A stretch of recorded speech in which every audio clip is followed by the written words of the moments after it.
Okay, welcome back. Home loans failed at a record pace in July despite ongoing federal and state programs to avoid foreclosure. Realty Track says 1 in 355 households with a loan got a foreclosure filing. Diana Olick joins us live from Washington on what this all means for the housing sector. You know, Diana, there had been some hope that we were going to see some recovery in this, and yet today's numbers really showing something different.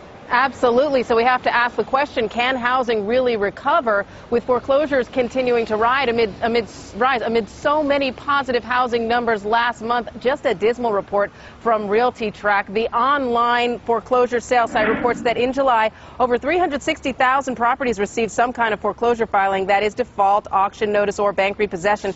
That's up 7% from June and up 32% from a year ago. 1 in every 355 U.S. housing units in some stage of foreclosure. And yes, that is a new record. Nearly 2.3 million notices have been sent out in the first 7 months of this year.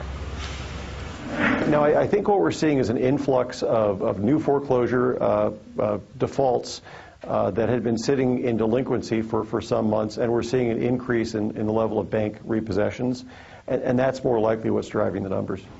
Now, the usual suspects still lead. California, Nevada, Arizona, and Florida. They account for nearly 57% of all the foreclosures in the nation. But the pain is spreading. We're seeing big jumps in states like Kansas, where foreclosures are up 94% from a year ago.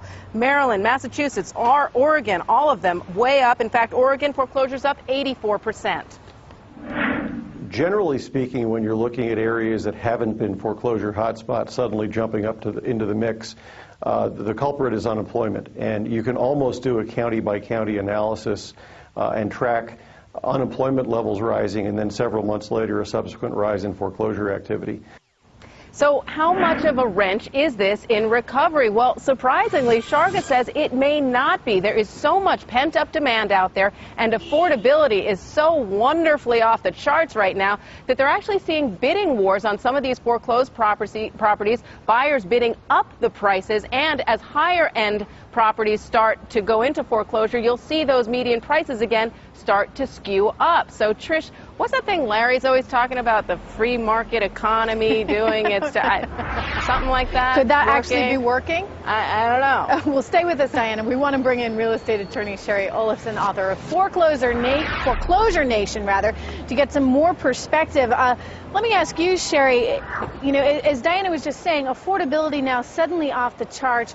We're seeing a little bit of pent-up demand there for some of these properties, yet at the same time we're dealing with an unemployment rate that's 9.4%. So how do these two reconcile so that market forces do come into play and we start seeing a recovery, and when will that be? Right. Well, most people are expecting serious recovery in all markets consistently within the next 2 to 3 years.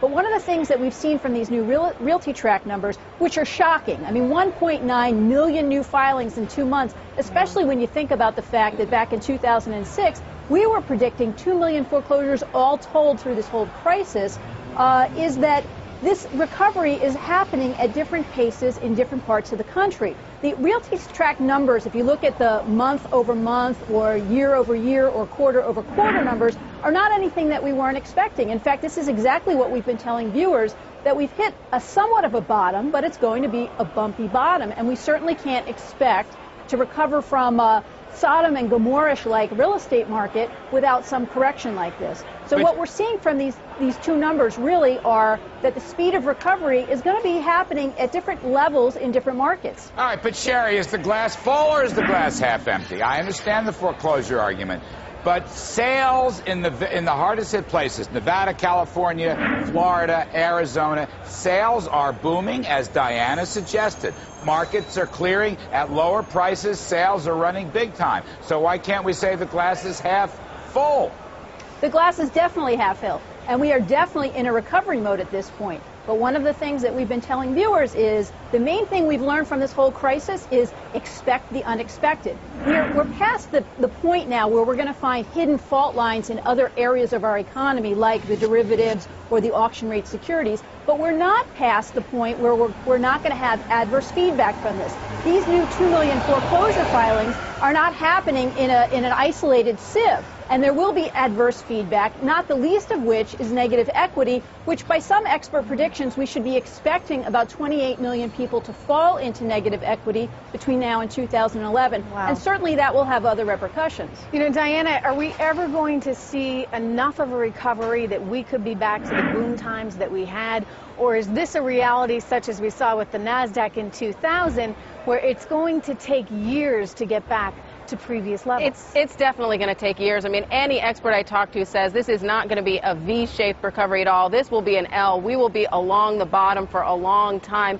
And will we ever see the boom times in housing like we did? I don't think we want to see the kind of boom we saw in 2005 because it was artificial, it was detrimental, and it came crashing down. Point, it was Diana. faulty mortgage products. Point. You want to see steady appreciation. You want to see a healthy housing market. That's not going to happen for a couple of years. But we don't want to see that kind of spike we saw in the last couple of years. Go, Diana. And keep in mind, for years and years. V is not in my vocabulary. I've taken V out of my vocabulary. But for years and years, housing was merely, you know, a place to live, a safe, steady investment. It usually rose a little better than inflation, never like what we saw in 2005. And, you know, you're right, Diana.